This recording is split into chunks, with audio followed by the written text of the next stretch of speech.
What's going on, everybody? Dylan here from Dojo Studios with a PS4 Xbox One breakdown. Now, the media has been abuzz this week with all sorts of PS4 and Xbox One news. That both companies came out and announced their new consoles at E3 this week, and there's just been a lot of information going around about them.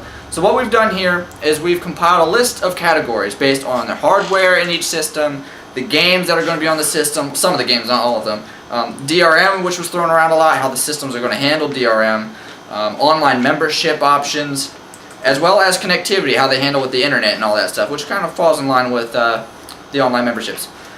But we've categorized them that way, those three categories, and we're going to run down those specifications, compare and contrast, and then based on that we're going to pick a winner out of each category, and then based on that, whichever one has the most wins will be Dojo Studios' personal pick out of which system wins.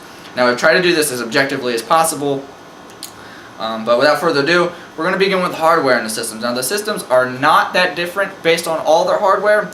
There are some key differences, which I'm about to get to, but other than that, they're actually pretty much the same. The big difference is probably how they handle the RAM. The PS4 has 8 GB of unified GDDR5 RAM, whereas the Xbox One has 8 GB of DDR3 RAM. Now, the big difference here is that GDDR5 RAM is actually much faster than DDR3 RAM. That's the big difference there. It's faster. It's a higher quality RAM than DDR3. On to GPUs. The GPU in the PS4 is similar to a Radeon 7870, and the Xbox One's GPU is similar to a Radeon HD 7790. Now, based on my research, I have found that the 7870 chip in the PS4 is significantly faster, significantly better quality graphics than that of the one in the Xbox One. The controllers, PS4 is obviously, they've added DualShock 4, a touchpad, and a light tracking bar, as we saw at E3, and the controller, which was debuted months ago. The Xbox One's controller, they didn't do much difference in the look of it. It doesn't look too different. They have force feedback triggers in this new model, as well as a redesigned D-pad. The PS4 also, you have the optional addition of a PlayStation Eye, which is similar to the old iToy back on the PS2. They've refreshed the iToy, they call it the PlayStation Eye now. There's another motion capture device. That's $60, that's an optional device. The Xbox One has a built-in Kinect, which must always be on inside the system. So that's a mandatory, must have it. And that's where they justify the extra $100 that you're going to spend on the system, I believe, is that built-in Kinect. Now, as far as ports on the systems, the PS4 does have fewer media ports than the Xbox One, having only one HDMI out port compared to the Xbox One's numerous connectors, which also includes an HDMI in port. The controllers, the system connects to the controllers on the PS4 via Bluetooth, and on the Xbox One it connects via Wi-Fi Direct. Now, there's not too much difference that I found in those two technologies. They're kind of competing, but the industry is not really sure if they're going to compete or sort of complement each other and work together in certain applications. Price-wise, the PS4 shocked everybody. When the Xbox One had originally announced that their system will be $499, Sony came out and said $399 for the PS4. Now, based on hardware, I guess I should also add that both the Xbox One and the PS4 will have Blu-ray drives. They have USB 3.0, and they also have 4K support, which is the new resolution of monitors coming out. It is also important to note that Sony has been built to be a games console, whereas the Xbox One, in Microsoft's own words, was built to be an all-in-one media center that also plays games, which explains all the additional ports like the HDMI in port and all those other ports on the back of the Xbox compared to the PS4, which is focusing on games. Now, based on hardware, just running down the list, it seems as though the PS4 edges out the Xbox. I will give Xbox credit that their Kinect is more advanced than the PlayStation Eye is, or definitely the Wii's motion capture. That's probably the top of the line gaming motion capture out there. But I don't feel that it justifies the extra $100 that they're charging for the system, and I do believe that they even valued the Xbox Kinect at $200. So it could have been easily $599 for their system, but that would have, I think, completely blown Microsoft out of the water, or just shot themselves in the foot on that one. But other than that, the higher quality RAM, the higher quality GPU, It really just seems as though the PlayStation 4, hardware-wise, is better for playing your games on than the Xbox One. Moving on to games and DRM. Now, the Xbox One does get a good victory here. They have over a dozen exclusive titles coming out for that system, and one of its most promising looks to be Titanfall, Respawn's first game. It does look really good. It looks exciting. The PS4 has a handful of exclusives, including Final Fantasy, Kingdom Hearts, and a new series called The Order. It's a new franchise coming out. So, it's based on the number of exclusives. Xbox One does win that department, but there's a plethora of other games coming out for both systems that pretty much even out the score. When it comes to your online memberships, PlayStation Plus is in fact going to be required in order to play online. So if you want to play your friends in Battlefield 4 or the new Call of Duty Ghosts that's going to be coming out, or Madden, or whatever, if you want to play against friends online, you have to get PlayStation Plus. That's $5 a month, and with that, you get day one access. So when the PlayStation 4 comes out and you get PlayStation Plus, $5 a month, you get day one access to the new game Drive Club from Sony Entertainment, and the ability to download as many free games as are available within any given month.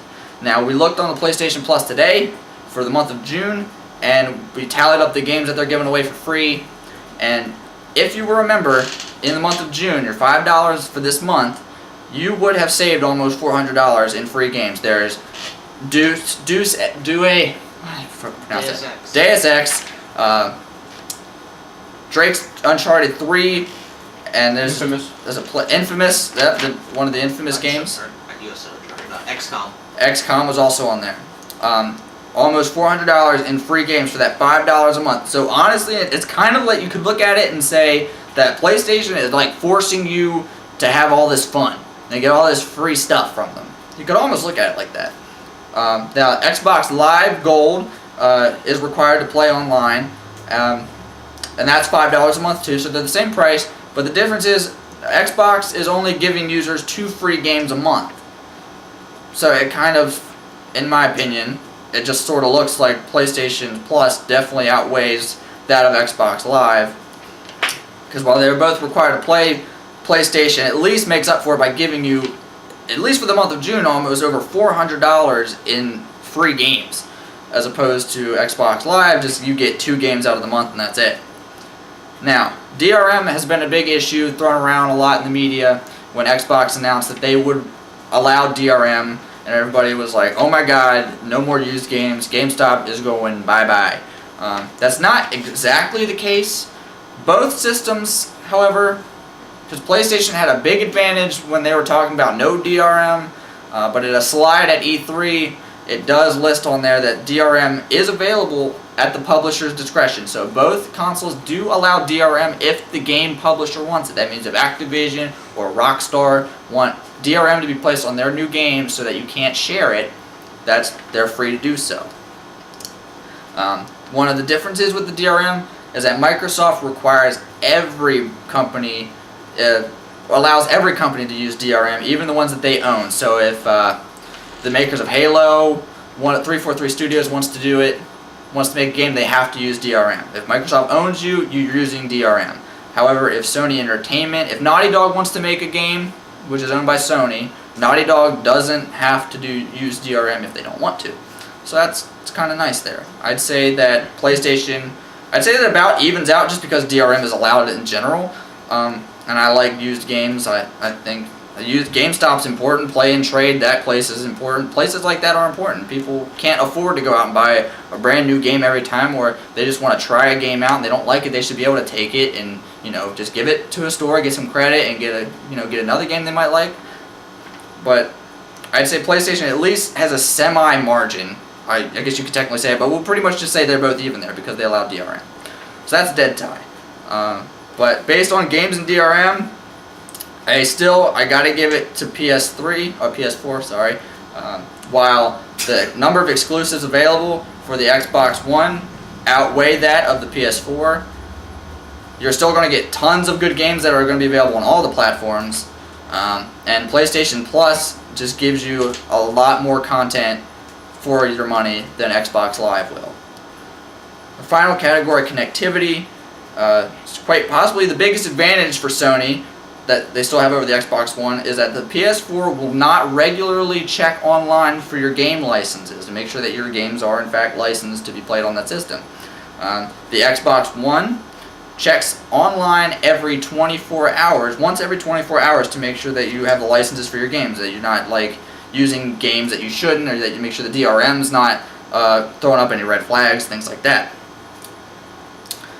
So if you can't afford internet where you live, which a lot of people can't, they can't afford substantial internet to play your online games. That's why they rely on just the campaigns or just the big story games that you can just play offline. If you can't afford internet, or you live in a place where you're taking your console offline regularly to your cabin in the woods to go play a game, then the PS4 is the system for you based on internet connectivity. The only thing you're required to play online is the PlayStation Plus, and that's optional. You don't have to play a PlayStation online, but for the Xbox One, you have to have a constant internet connection because it will try to connect every 24 hours, and I believe if you can't connect it once every 24 hours, it locks you down. I'm pretty sure it locks you down. So, based on all of our categories, while games and DRM, the PlayStation did win by a slim margin. I'd say based on the facts, based on the evidence, hardware specs, games and DRM, connectivity, the value you get in the PlayStation Plus membership, that the PlayStation 4 is the stronger console when it comes to comparing the two. I hope you enjoyed this video. If you haven't yet, please subscribe, follow us on Facebook, like us on Twitter, and until next time, thank you for watching. I'll get a question mark.